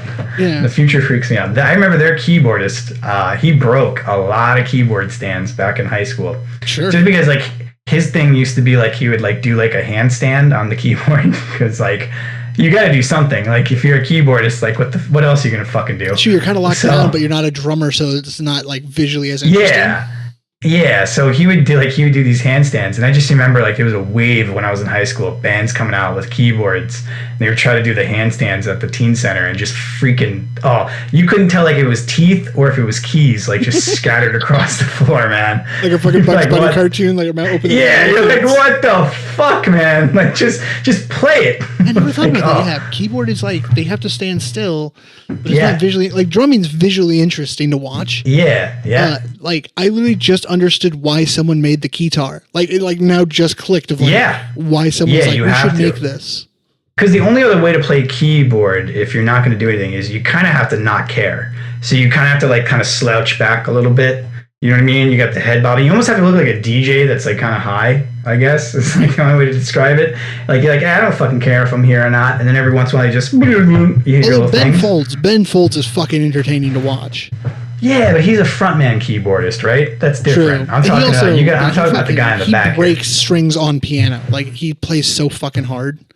Yeah, no, I believe that. He's pretty good. Ben Folds. He's the one that will do like every once in a while like a really offensive rap song, but like nerdy white boy rock. He did that once, and he doesn't play it anymore.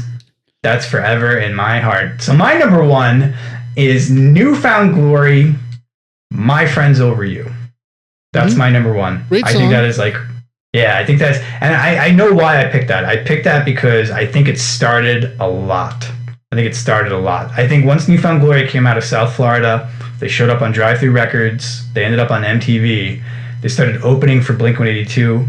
I think the indie label had a renaissance, like a complete renaissance, and we started to see just like this like plethora of just bands coming out of nowhere. They were there, but now the attention was there. So we started to see these bands. My source to learning or hearing new shit was Josh Melman, who was the original singer in my band before my buddy Amon joined, and Josh quit.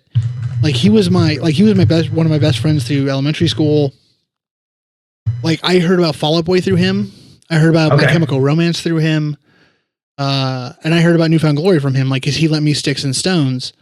Wow. But it's weird because I don't have a sense of time and place. So New Found Glory to me is it's at the same time as Fall Out Boy. I don't know the order of events. Do you know what I mean? Yeah, no, I mean, I think it takes things a while to penetrate Iowa. Iowa's always 3 years behind popular culture. Well, you guys were first to Slipknot. So don't count yourself short. Yeah, and then they fucking left because they get the fuck out. It's because I was literally a flyover state. No one's gonna drop off the new shit to us. Yeah, no, that makes sense. For it to get out to you guys, it's got to reach the malls, and then it's got to get past the malls. Because before Slipknot, the most famous musical thing that happened in Iowa was Buddy Holly died there. Yeah, well, that's awesome. It's literally the music died in Iowa. It was what they were known before Slipknot. I'm trying to think with New Found Glory for me. I don't think I liked them at first. I think when I was in high school, I was anti New Found Glory for whatever reason. I have no idea why. I liked Blink, I liked Green Day, but New Found Glory was too emo for me, believe it or not. Really? Back in high school. They were. Yeah. I was oh no, they were to me right in the middle pop punk, without being too. Yeah. emo. Okay. But My Friends Over You, I love that song, but if you're a musician, do not learn how to play it, because ever since I learned how to play the lead part on that, it is the most annoying fucking lead guitar part in the world to me now. That sounds like so annoying. It never. I used to love that song. No, it is, but I hate it. I hate it so much now. That their guitarist, what's his name? Steve, I think. The one that's still there, or the one that's in jail? I was about to make that joke. I hope it's not the other one, because I would feel bad. He's so gifted, man. That guy is so freaking gifted. He's just very, very good songwriter. He does everything in that band. Everything. He's the one that went to jail, though. No. The one that went to jail was their lyricist. The actual songwriter is actually still in the band. Steve or Chad, I don't know. Chad's not. Chad's the one that was married to Hayley Williams. Not that I would need to know who's married to Hayley Williams. Okay, that's who I'm talking about then. Chad is the one I'm talking about. Steve is the one that's in jail for the chomo. Yeah. But not that I wish I was married to Hayley Williams. I love Hayley Williams so much. She's pretty. It's not just that. I'm just it's. I just I'm just saying that in general. I think I respect her. She's very beautiful. She's a great front woman. I don't know. I've always had a crush on her. I just want to like Taylor Swift. I love Taylor Swift, but I'm not romantically attracted to her at all. I want to go and get a fucking smoothie with Taylor Swift and just hang out and just be gal pals. You want to just gossip it up. Yeah. I literally just want to play words with friends and be oh my God, did you hear about whatever? But Hayley Williams I've always had a crush on. I don't know why. I don't know why I'm saying this either. I'm just tired. She's really, really gifted. Really gifted. All right, so here's what we're gonna do. Wait, who's my number one? That's exactly what I was getting into. So, do you even want the band? Do you want to just try to get a guess in here just to see? I got to figure out is Green Day? Okay, it is Green Day. That's Green Day. So you got the band. It's either Basket Case or Welcome to Paradise. It's Basket Case, which I think is a pretty good one from them. Yeah, the bass player would pick Welcome to Paradise over Basket Case just because it has.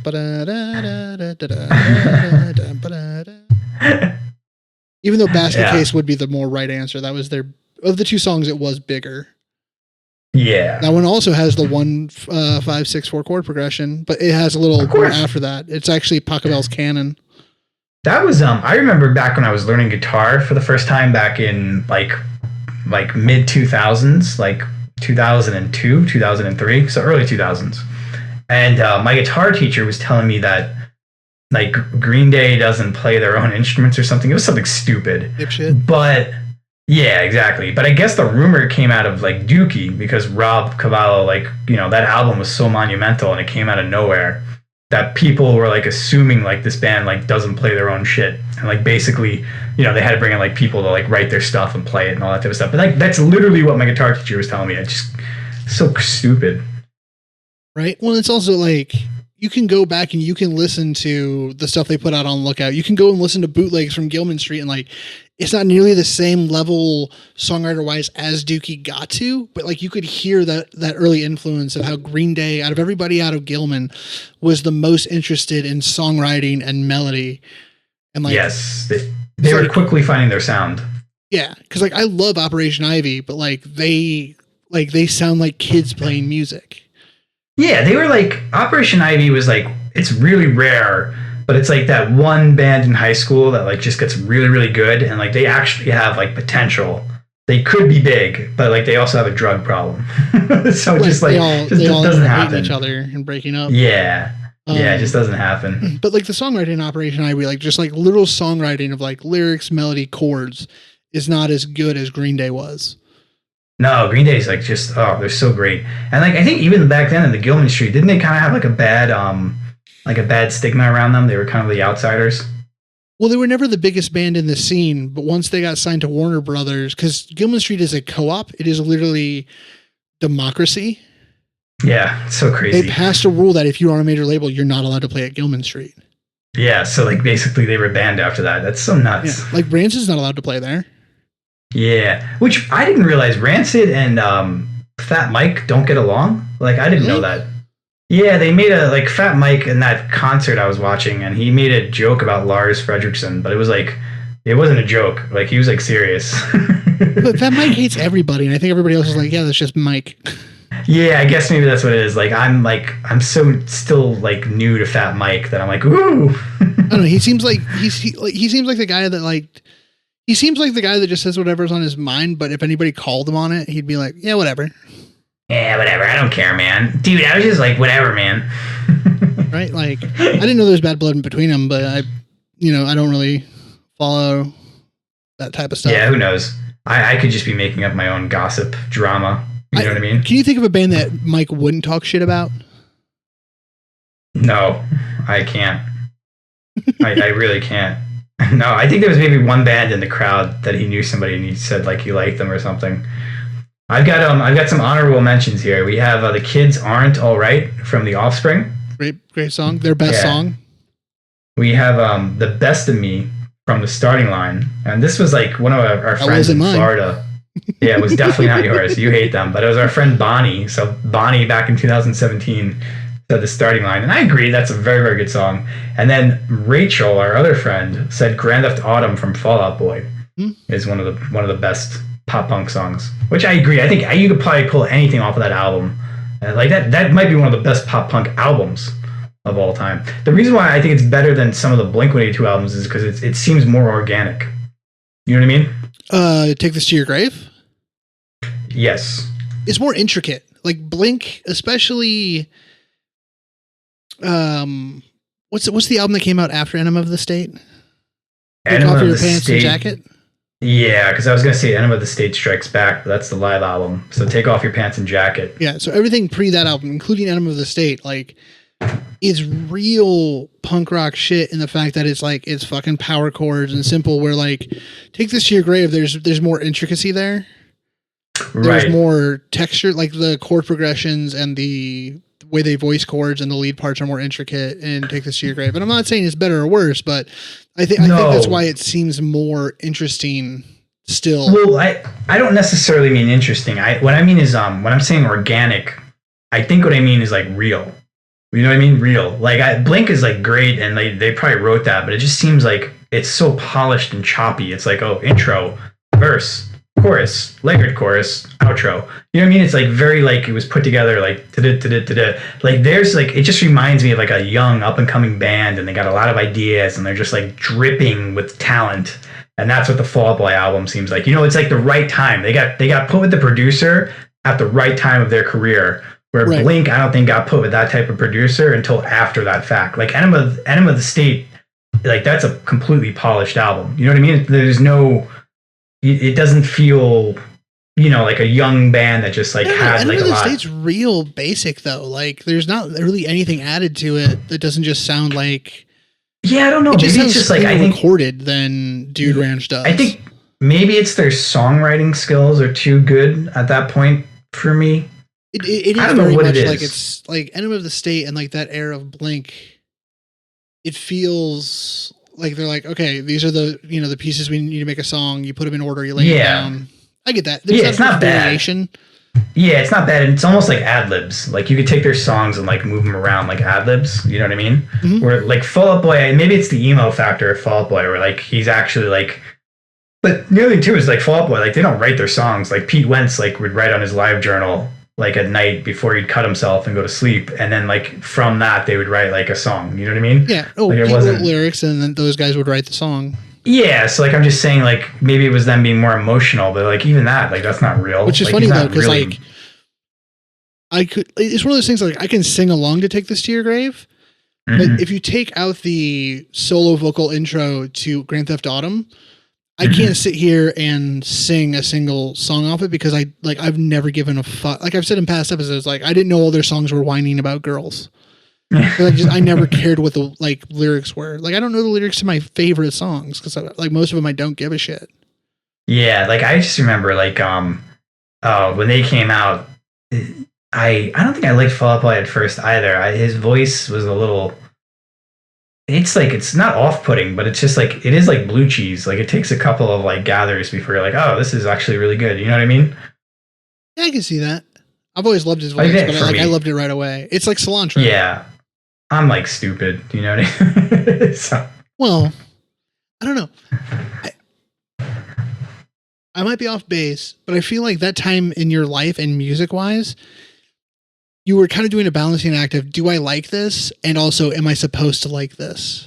Yeah, that's exactly what it was. I didn't know. Or like, I was no the only punk kid in my school, so like, I didn't I didn't have anything like that. I was on a fucking island, man. Like you were just punk by nature. Like if you liked something, like like there was no one else in my entire school that I could look and be like, dude, fucking Pennywise, right? Nobody. Yeah. Nobody knew who fucking Pennywise was, but I'm like, they do like fucking Authority is like a great song. No, that's so crazy, man. Oh, fucking Authority. Like, I saw Pennywise a couple of years ago. They were the last House of Vans show. Like that was a venue that Vans owned in New York City. It was in Brooklyn. The last show they did there was Pennywise, and I went to that. It was so freaking good, man. Fletcher, their guitar player, is a fucking beast. Yeah. Oh, it was so good, man. He has his own signature guitar with Ibanez that I want because it's actually longer than a normal guitar. Really? I wonder why that is. Is it to give him like a deeper tone? No, it's because he's a fucking huge human being like me. Oh, it's so he actually kills it. Yeah. No, they were so good, man. Oh, it was such a good show. When I picked up your Strat, I looked like I was playing mandolin. By the way, in that Iris video, he's playing a non-standard size violin. He's playing one bigger than most violins are much smaller, or not violin, mandolin. He's playing a much bigger mandolin than normal. Most mandolins are a lot smaller. Yeah, like now that you mention that, I do. Like I thought it was kind of big. It almost looked like a steel guitar. It was like kind of like it wasn't as big as an acoustic, but it was big. You know what I mean? What is that video was great, worst pop punk band of all time? Oh shit! Worst pop punk band. I mean, it's tough because like to me it would. It's like I would say like a Boys Like Girls or something. Like you know what I mean? Like just something that's just completely like. Fabricated, but I don't know. And also like them, like also was it We the Kings? Like that same era? Like to me, like they were pop punk and clothes only. Yeah. Like I said, like they seemed like they were like they weren't a pop punk band, but they wanted to be on Fuse. Yeah, that was a weird time because like, you know, and that wasn't always the bands. Like a lot of the labels were doing that. 2 bands. Like, you know what I mean? Like, you didn't really have a say. It was either like do it or don't. And if you didn't, you were like punk, I guess, because like that was going against the grain. So you know what I mean? Like it was just. I just had a weird feeling in my head. Like, what if in 2006 when we played that A&R showcase, they're like, "Yeah, but you need to change your look," and I would have told me I had to get an emo swoop.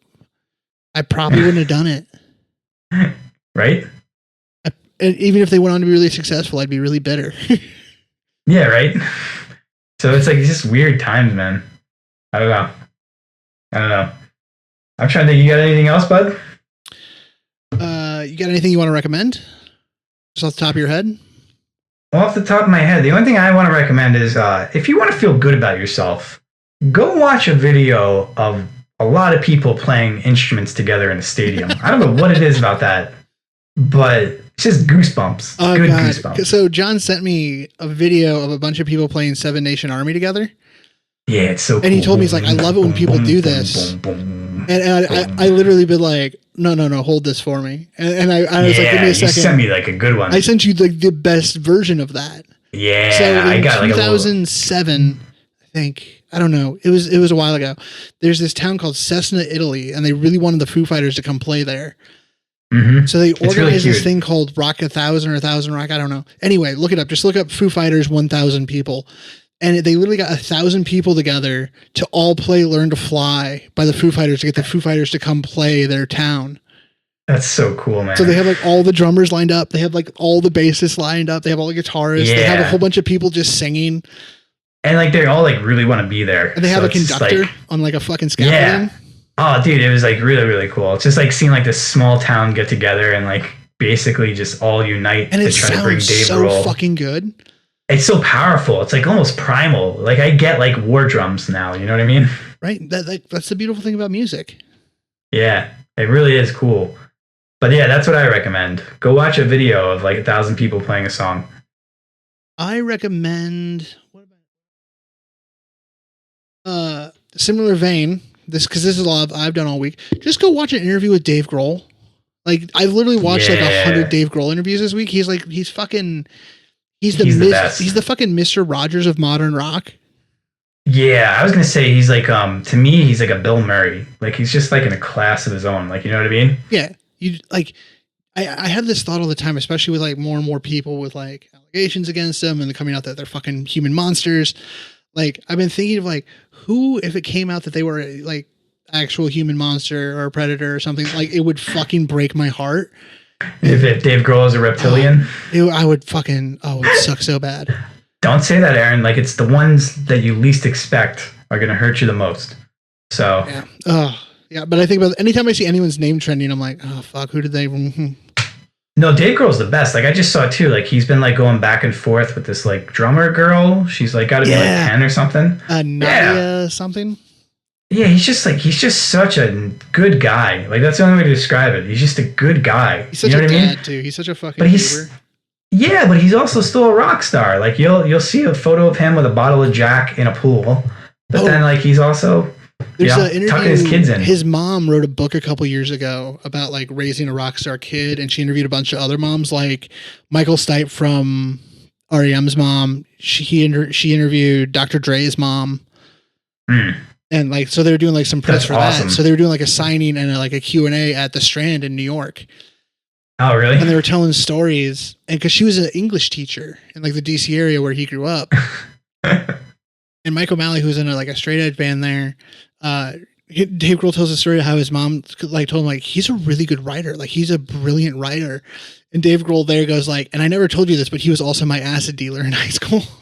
That's so funny. That's so funny. His mom is delightful. That's great. Let's yeah, I'm good. Let's leave it on that, I guess. Feel good? Yeah, I feel good. Awesome. My name's been Aaron Haag. And I'm John Bryan. Stay punk.